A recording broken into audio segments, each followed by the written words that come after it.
मैं सहाफ़त के साथ साथ क्योंकि एक सयाह भी हूँ, मुझे टूरिज़म का बेतहाशा शौक़ है। आधी से ज़्यादा दुनिया देख चुका हूँ और इस दुनिया को देखने के बाद आप यकीन करें कि सारी आंखें खुल गई। ये जो खिड़कियाँ ना यहाँ पे ये खुल जाती है सफ़र के साथ। और एक चाइनीज़ प्रोवर्ब है जो मैं बार बार लोगों को सुनाता हूँ कि travel is the best university of the world.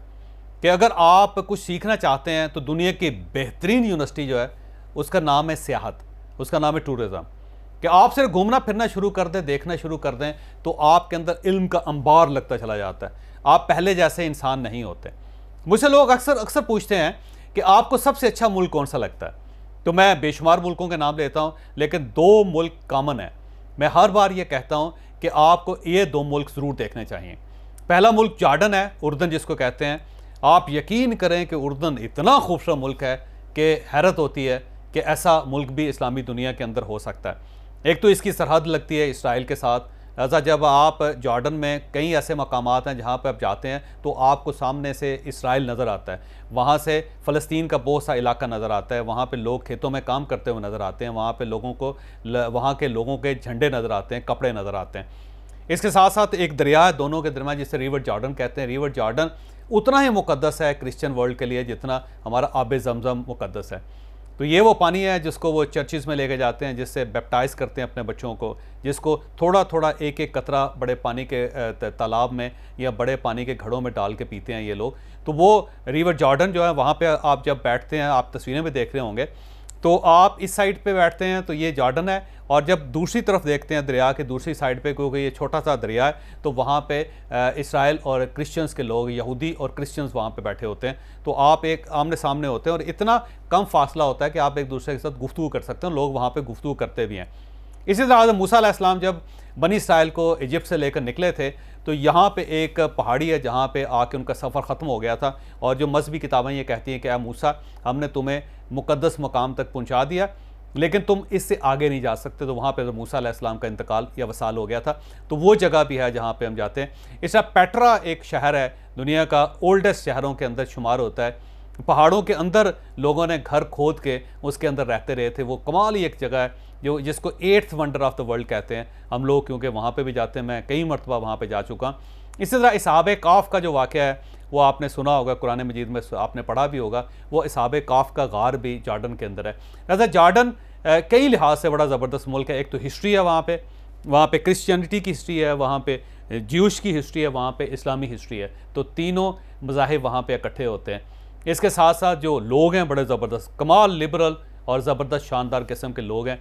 फिर उनका लिविंग बड़ी ज़बरदस्त है। बेशुमार ऐसी चीज़ें जो जॉर्डन के अंदर ही वहाँ से पैदा हुई और पूरी दुनिया तक पहुंची। तो दुनिया को अगर आपने समझना हो, अगर आपने हिस्ट्री देखनी हो, अगर आपने कल्चर देखना हो, अगर आपने मज़हब को समझना हो, तो बेहतरीन मुल्क जो है जॉर्डन है। मैं हमेशा लोगों को ये सजेस्ट करता हूँ कि आप जॉर्डन ज़रूर जाएँ अगर अल्लाह ताला ने आपको इस्तिताअत दी है। इसी तरह मैं थाईलैंड का अक्सर लोगों को कहता हूँ कि एक ऐसा मुल्क जो इंतहाई गरीब था लेकिन उसने सिर्फ टूरिज़म की बुनियाद पर अपने आप को सेकेंड वर्ल्ड में शामिल कर लिया। लिहाजा अगर आप थाईलैंड जाएँ तो जो उनका इंफ्रास्ट्रक्चर है, जो उनके लोग हैं, जो उनका कल्चर है और जिस तरह वो वेलकम करते हैं टूरिस्ट को, उससे आप जाके अंदाज़ा लगाएं तो फिर आपको पता चलेगा कि बीचेस हमारे पास भी हैं, समंदर हमारे पास भी हैं, शहर हमारे पास भी हैं, हिस्ट्री हमारे पास भी है, लेकिन हम उसे बेच नहीं सके।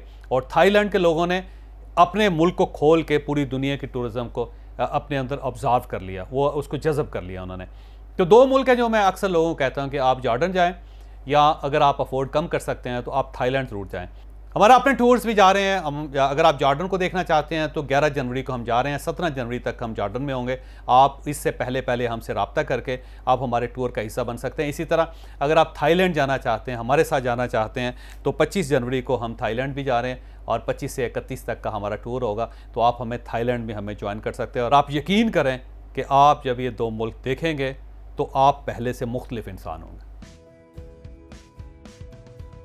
फैसलाबाद के किसी शेख साहब को एक ड्राइवर चाहिए था और उन्होंने एक इश्तिहार दिया। इश्तिहार बड़ा दिलचस्प था। उस इश्तिहार में लिखा गया कि एक ऐसा शख्स चाहिए जो पाबंद सोमो सलात हो, एक ऐसा शख्स चाहिए जो बारिश हो, एक ऐसा शख्स चाहिए जिसे शादी ना की हो, एक ऐसा शख्स चाहिए जिसकी उम्र 50 साल से ज़्यादा हो, एक ऐसा शख्स चाहिए जो इंतहाई ईमानदार हो, और एक ऐसा शख्स चाहिए जो इंतहाई साफ़ सुथरा हो, और एक ऐसा शख्स चाहिए जिसके अंदर कोई ऐब ना हो। तो अब बहुत सारे लोगों ने अप्लाई किया। जो भी शख्स आता था तो सेठ साहब जब उससे पूछते थे तो वो कहीं ना कहीं किसी ना किसी टेस्ट में नाकाम हो जाता। तो बिल आखिर 2-4-5 हज़ार लोगों का इंटरव्यू करने के बाद उनके पास एक शख्स आ गया जो उस पूरे क्राइटेरिया पर पूरा उतरता था।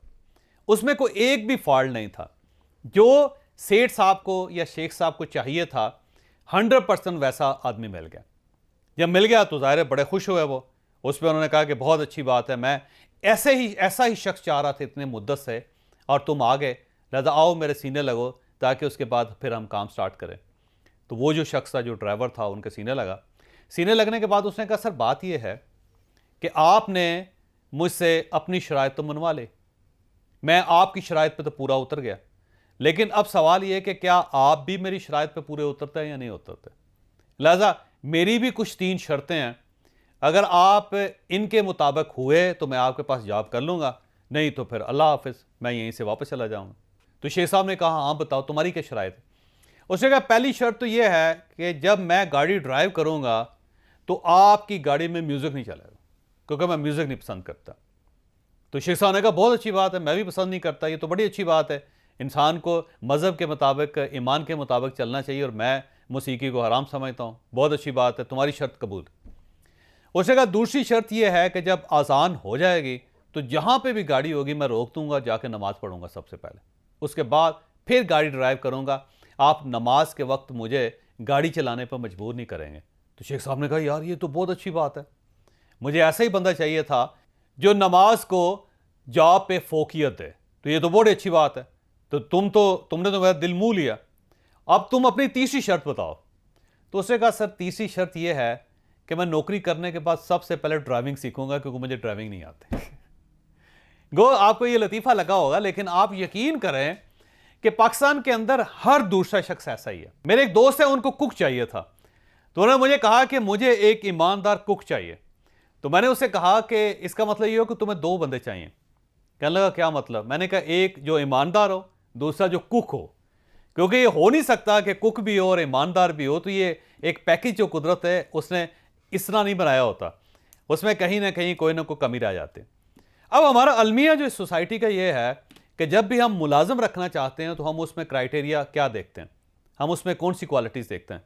हम ये कहते हैं कि उसे ईमानदार होना चाहिए, ठीक है भाई, होना चाहिए हर आदमी को ईमानदार, ठीक।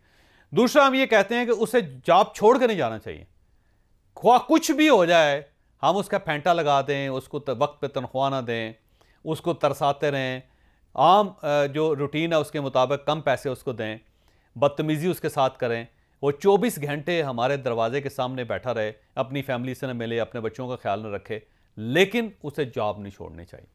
हमारा ये क्राइटेरिया भी होता है, क्योंकि हम चाहते हैं कि पूरी ज़िंदगी उसे खादम बन के, मुलाजम बन के, ग़ुलाम बन के हमारे पास रहना चाहिए। और तीसरा हम ये चाहते हैं कि उसका ख़ानदान भी बड़ा आला होना चाहिए, क्योंकि जो कमीना है वो तो हमें मुलाजम अच्छा नहीं लगता है। हमें तो चाहिए होता है कोई सैयद हो, कोई छठा साहब हो, कोई गुजर हो, कोई जाट हो, कोई बड़ी उसका बरादरी के साथ उसका ताल्लुक़ होना चाहिए, कोई आम बरादरी उसकी नहीं होनी चाहिए।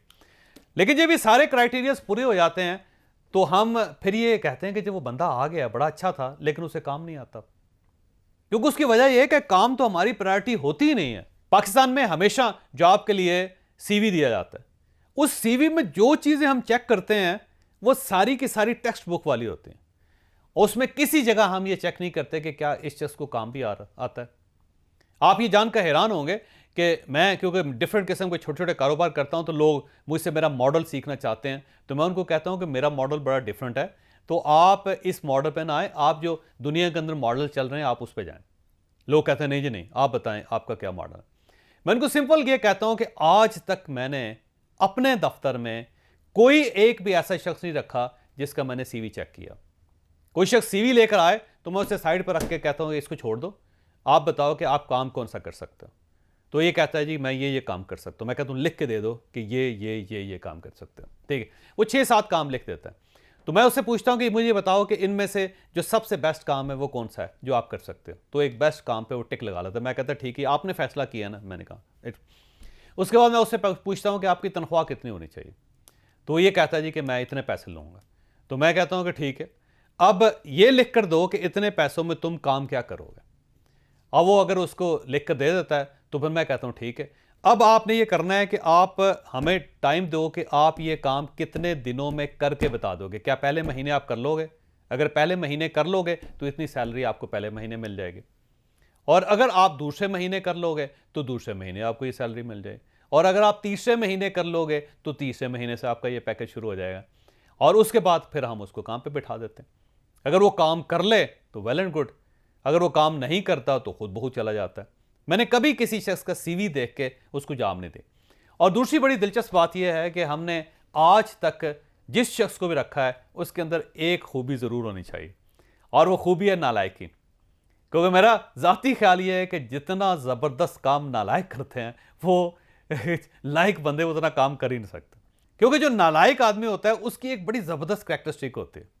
वो जो करैक्टरिस्टिक होती है वो लायक उसके करीब भी नहीं पहुंच सकता। और वो करैक्टरिस्टिक क्या है? वो है उसकी कंसिस्टेंसी। यानी आप देखें कि एक शख्स पिछले 25-30 साल से मुसलसल नालायक है, दुनिया की कोई ताकत उसे लायक नहीं बना सके। ना मां बना सकी, ना बाप बना सका, ना मौलवी साहब के छितर जूते बना सके, ना टीचर उसको पढ़ा सका, ना दोस्त अहबाब उसको ठीक कर सके, ना मोहल्ले वाले उसको ठीक कर सके। मुकम्मल 30 साल से नालायक आदमी। इतनी कंसिस्टेंसी जो है लायक आदमी के अंदर हो ही नहीं सकती। वो तो कभी ना कभी ठीक हो ही जाता है। तो ये जो एक आदमी जो पक्का है अपनी आदत में, बस अगर आपने उसको सिस्टम के अंदर डाल दिया तो उसके अंदर कंसिस्टेंसी पहले से है, तो वो आपके सिस्टम को कहीं से कहीं ले जाएगा। लिहाजा मैं जब भी किसी बंदे को रखता हूं तो मैं देखता हूं क्या नालायक आदमी है या नहीं है, और अगर वो नालायक हो तो मैं कहता हूं आजा मेरे भाई, हम दोनों एक जैसे हैं, बिस्मिल्लाह करो। और आप यकीन करें कि जितने नालायक हमारे पास आज तक आए उन्होंने बेस्ट परफॉर्म किया, और जितने लायक थे वो ना टिके ना वो काम कर सके, क्योंकि उन्हें काम करने की आदत ही नहीं थी, उनके अंदर कंसिस्टेंसी ही नहीं थी। लिहाजा याद रखें कि जिस काम के लिए आपने बंदा रखना होता है उसको वो काम आना चाहिए। दूसरा, सीवी लोगों के चेक ना किया करें, काम चेक किया करें और उसको काम पे बिठाएं डायरेक्ट, और अगर वो परफॉर्म कर सकता है तो फिर आप उसको वेल एंड गुड, और अगर परफॉर्म नहीं करता तो उसे दूर से सलाम करें और भिजवा दें। और तीसरा ये है कि नालायक लोगों से ना घबराया करें, नालायक बड़े ज़बरदस्त लोग होते हैं, आप करके देखें। और अगर आपको यकीन ना आए तो मैं खुद एक बहुत बड़ा नालायक हूँ जो आपके सामने बैठा हूँ। आप यकीन करें कि मैं अगर लायक होता तो ज़िंदगी में बहुत पीछे रह जाता। ये नालायकी है जो मुझे रोज़ काम करने पर मजबूर करती है, जो मुझे रोज़ इंप्रूव करने पर मजबूर करती है, जो रोज़ मुझे सीखने पर मजबूर करती है। लायक लोग तो सीखते नहीं, उनका तो गियर बहुत अरसे पहले ही फिक्स हो चुका होता है, वो तो अगले गियर पर जाते ही नहीं है। ये नालायक होता है जो रोज़ सीखता है, जो रोज़ आगे बढ़ने की कोशिश करता है। लंगड़े घोड़े होते हैं जो रेस में जीतने की एफर्ट करते हैं, जिनकी चारों टांगें पूरी होती हैं, उनको रेस विन करने की कोई जल्दी नहीं होती। ये लंगड़े होते हैं जो कमज़ोर होते हैं, हमेशा वही लोग जीतते हैं। तो मुलाज़म जब भी रखें, काम देख कर रखें, नालायक आदमी को पसंद करें और उसे मौका दें। आप यकीन करें कि वो कमाल कर देगा।